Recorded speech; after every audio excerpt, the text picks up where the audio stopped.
ನಗರದ ಶಂಕರನಗರದ ಬಾಲಕಿಯರ ವಿದ್ಯಾರ್ಥಿ ನಿಲಯದ ಆವರಣದಲ್ಲಿ ಕರ್ನಾಟಕ ಸರ್ಕಾರ ಲೋಕೋಪಯೋಗಿ ಇಲಾಖೆ ವತಿಯಿಂದ 4 ಕೋಟಿ ವೆಚ್ಚದ ಮೆಟ್ರಿಕ್ ನಂತರದ ಬಾಲಕಿಯರ ವಿದ್ಯಾರ್ಥಿ ನಿಲಯದ ಕಟ್ಟಡ ಕಾಮಗಾರಿಗೆ ಗುದ್ದಲಿ ಪೂಜೆ ನೆರವೇರಿಸಿದ ಶಾಸಕ ರವಿಕುಮಾರ್ ಗಣಿಗಾರ್ ಅವರು. ಈ ಸಂದರ್ಭದಲ್ಲಿ ಲೋಕೋಪಯೋಗಿ ಸಹಾಯಕ ಕಾರ್ಯಪಾಲಕ ಇಂಜಿನಿಯರ್ ಸಂತೋಷ್, ಗುತ್ತಿಗೆದಾರರಾದ ಚೇತನ್, ಹೊಸಹಳ್ಳಿ ಶೇಖರ್, ನಾಗರಾಜು ಸೇರಿದಂತೆ ಇತರರು ಉಪಸ್ಥಿತರಿದ್ದರು.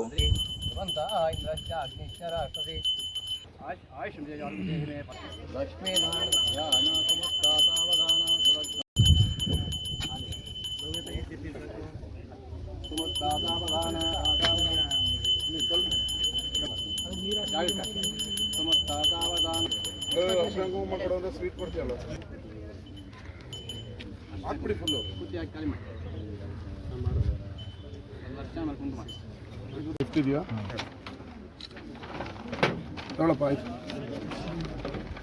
ಬನ್ನಿ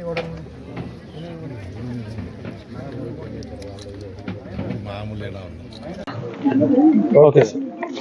ಇವತ್ತು ಮಂಡ್ಯ ನಗರದಲ್ಲಿ ಮೆಟ್ರಿಕ್ ನಂತರದ ಹಾಸ್ಟೆಲ್ಗೆ ಗುದ್ದಲಿ ಪೂಜೆಯನ್ನು ಮಾಡಿದ್ವಿ. ಒಟ್ಟು 6 ಕೋಟಿ ರೂಪಾಯಿಯಲ್ಲಿ ಈ ಕಟ್ಟಡವನ್ನ ವಿತ್ ಲಿಫ್ಟ್ ನಿರ್ಮಾಣ ಮಾಡ್ತಾ ಇದ್ದೀವಿ. ವಿದ್ಯಾರ್ಥಿಗಳಿಗೆ ಶಾರ್ಟೇಜ್ ಇದ್ದಿದ್ದರಿಂದ ನಮ್ಮ ಸರ್ಕಾರ ಇದನ್ನ ಬಿಡುಗಡೆ ಮಾಡಿದೆ. ಇನ್ನು 1 ವರ್ಷದಲ್ಲಿ ಇದರ ಉದ್ಘಾಟನೆಯನ್ನು ಕೂಡ ಮಾಡ್ತೀವಿ. 11 ತಿಂಗಳು ಟೈಮ್ ಕೊಟ್ಟಿದ್ದೀವಿ. 12ನೇ ತಿಂಗಳಲ್ಲಿ ಉದ್ಘಾಟನೆಯನ್ನು ಮಾಡ್ತೀವಿ. ಉತ್ತಮವಾದ ಕಟ್ಟಡವನ್ನ ನಿರ್ಮಾಣ ಮಾಡಬೇಕು ಅಂತೇಳಿ ಕಾರ್ಲೆ ಗ್ರೂಪ್ನ ದಿನೇಶ್ ಅವರು ತಗೊಂಡಿದ್ದಾರೆ. ಶೀಘ್ರದಲ್ಲೇ ಅದನ್ನು ಕೂಡ ಮುಗಿಸ್ತೀವಿ. ಪೊಲೀಸ್ ಕಾಲೋನಿ ಬಾಲಕಿಯರ ಇದರಲ್ಲಿ